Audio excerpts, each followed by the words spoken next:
Hello guys, Vaishali home કિચનમાં આપનું સ્વાગત છે। આજે આપણે બનાવીશું મીઠ સાલન અને ખોબા રોટી બનાવીશું। તો આ રીતે આપણે મરચાં લીધા છે, તો મરચાંને આપણે કટ કરી લઈશું। એક પેનમાં આપણે તેલ મૂકી દઈશું, એની અંદર મરચાં નાખી દઈશું બધા, અને આપણે એને થોડા તળી લેવાના છે।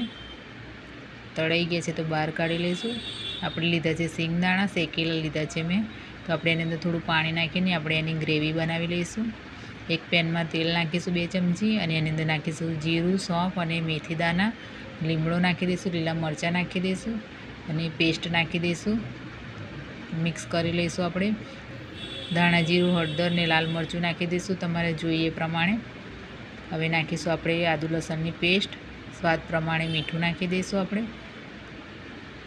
આપણે ડુંગળી તળી લીધેલી મેં, તો ડુંગળી નાખી દઈશું આપણે એની અંદર, બરાબર મિક્સ કરીશું। આપણે થોડું પાણી નાખી દઈશું, એની ગ્રેવી બનાવી લઈશું।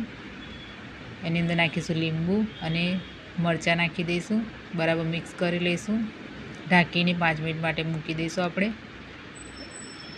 ઘઉંનો લોટ લીધો છે, તો એની અંદર નાખી દઈશું મીઠું સ્વાદ પ્રમાણે, થોડું જીરું નાખી દઈશું। આપણે અજમાને આપણે ક્રશ કરીને, આપણે હાથથી ક્રશ કરીને નાખી દેવાનો છે।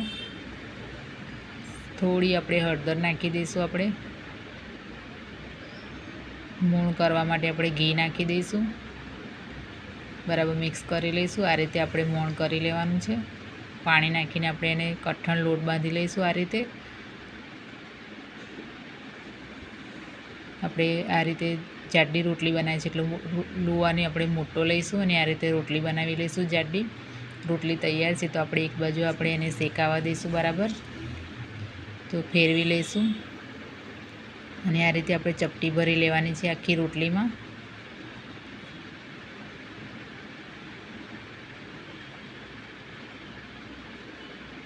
તૈયાર છે, તો આપણે એક બાજુ શેકાવા દઈશું બરાબર, અને એને ગેસ ઉપર ઉલટું પલટાવીને શેકી લઈશું રોટલીને। ચારે બાજુથી આપણે શેકાવા દઈશું એને।